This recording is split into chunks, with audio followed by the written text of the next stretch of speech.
Dalam nama Bapa dan Putra dan Roh Kudus. Amin. Shalom Aleihim. Alaihim shalom. Berjumpa lagi dengan saya pada perenungan hari ini, tanggal 4 Oktober 2021. Siapakah sesama kita? Bacaan liturgi hari ini diambil dari kitab Nubuat Yunus 1 ayat 1 sampai dengan 17, dan dilanjutkan dengan bab 2 ayat 10. Lalu Injil Lukas 10 ayat 25 sampai dengan 37. Saudara-saudaraku yang terkasih di dalam kasih Kristus, kita sering menyebut kata sesama kita. Dia adalah sesama kita. Dia adalah saudara kita. Sesungguhnya siapakah sesama kita? Para ahli Taurat yang ingin menjebak Yesus bertanya untuk membenarkan dirinya dan berkata kepada Yesus, "Dan siapakah sesamaku manusia?" Lukas 10 ayat 29. Saudara-saudara yang terkasih, pertanyaan ini timbul karena sedang berbicara tentang hukum kasih. Ini pun berkaitan dengan pertanyaan yang menjebak Yesus dengan pertanyaan, apa yang harus diperbuat agar memperoleh hidup yang kekal? Kita bisa membaca bagaimana dialog antara Yesus dan para ahli Taurat tentang ini, saudara. Yesus membenarkan kutipan yang dibaca oleh mereka tentang hukum kasih. Namun, saudara-saudara terkasih, pola pikir dunia sangat berbeda sekali tentang mengasihi sesama. Mengasihi sesama menurut dunia, menurut kita, yaitu kita mengasihi siapa yang pantas kita kasihi. Mengasihi jika menguntungkan kita. Mengasihi jika tidak merugikan kita. Mengasihi jika mendapatkan imbalan. Mengasihi jika ada embel-embelnya. Untuk dapat memahami akan mengasihi sesama, Yesus menjelaskan dengan sejelas-jelas mungkin dengan perumpamaan orang Samaria yang baik hati. Kita tahu, saudara, bahwa pada zaman itu orang Samaria adalah musuh berbuyutan orang Israel. Tetapi saudara, orang Samaria ini tergerak hatinya untuk menolong orang yang sedang menderita. Bahkan bukan hanya menolong, orang Samaria ini juga membawanya ke penginapan dan memberikan uang kepada pemilik penginapan itu untuk merawat orang tersebut. Orang Samaria, saudara, mengasihi dengan tidak memandang orang tersebut, walau dirinya dimusuhi, termasuk bilangan bangsa yang tak diperhitungkan, saudara. Namun kita melihat di dalam Injil hari ini, orang Samaria mau memberikan hatinya kepada siapa saja, bahkan orang yang menghinanya, bahkan bangsa yang tidak melihat akan dirinya. Seperti Yesus, saudara, yang sudah lebih dahulu mengasihi kita. Dia yang tidak memandang kita, siapa kita ini. Dia mengasihi kita, orang yang berdosa yang tidak layak menerima kasih Yesus. Tetapi Yesus mengasihi kita. Dia datang memberikan nyawanya ke dunia ini untuk menebus kita. Karena saudara, Dia mengasihi kita. Mengasihi berarti kita mau memberikan apa yang ada pada diri kita, saudara. Kasih merupakan sebuah ekspresi, bukan impresi. Jadi, saudara-saudara yang terkasih, ekspresi adalah sesuatu yang muncul dari dalam diri, dari hati, keluar menjadi tindakan, memiliki belas kasih dan akan memberkati orang lain. Mengasihi berarti mau peduli akan orang lain.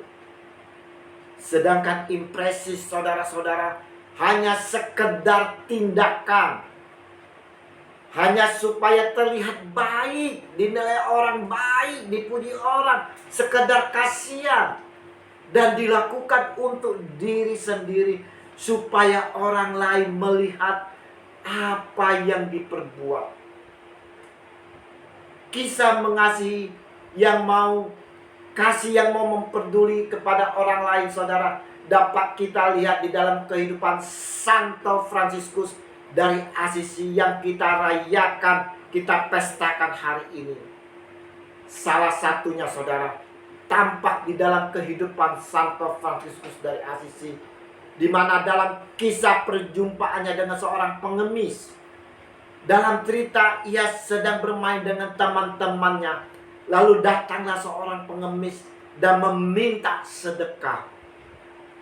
Ketika teman-temannya melihat itu, semuanya tidak memperdulikan permohonan pengemis itu, saudara. Tetapi Fransiskus melihat dan dia peduli. Dia mengekspresikan, dia melakukan tindakan nyata dari hati keluar. Fransiskus memberikan orang itu semua yang ada di kantongnya, saudara.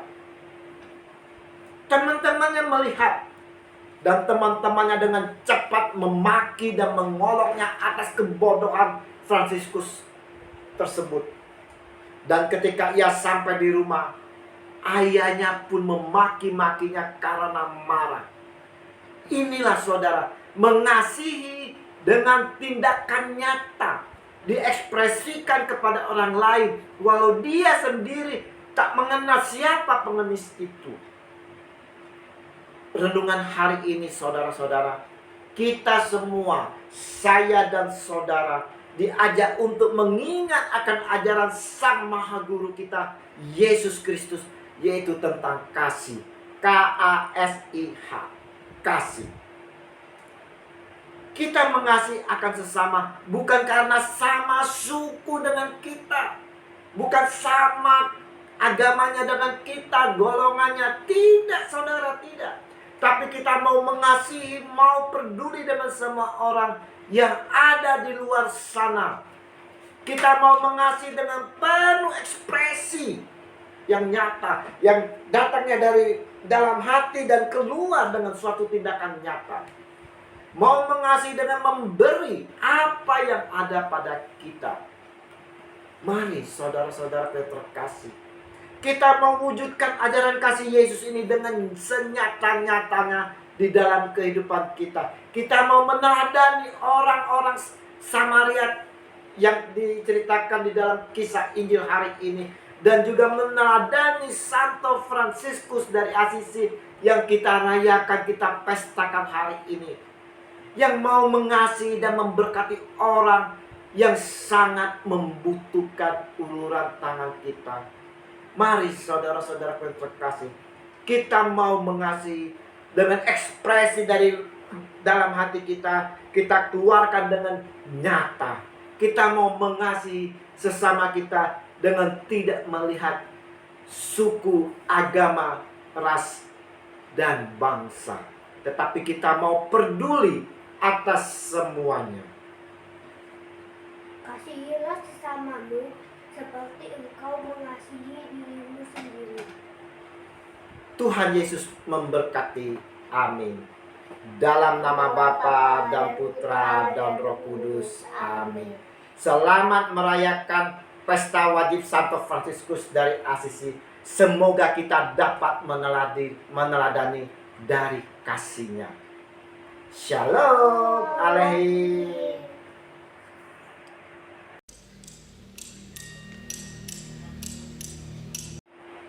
Opa, jadi mau tanya, kenapa pas Santo Fransiskus itu kan membeli uang yang ada di kantongnya, kenapa malah dimarahin oleh teman-temannya sama ayahnya?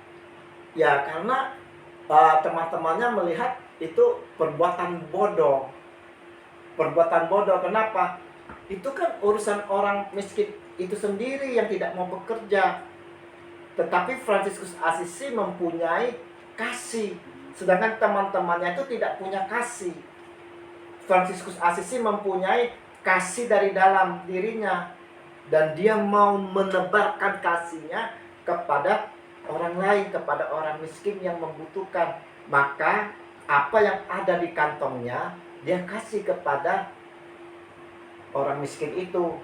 Maka dikatakan oleh teman-temannya itu bodoh. Gitu. Kenapa ayahnya marah? Karena ayahnya merasa Fransiskus Assisi itu tidak melihat siapa orang itu. Inilah kasih dunia itu, mengasihi orang itu melihat siapa orang yang harus dikasih itu. Tapi kasih Yesus tidak melihat itu. Jelas? Jelas?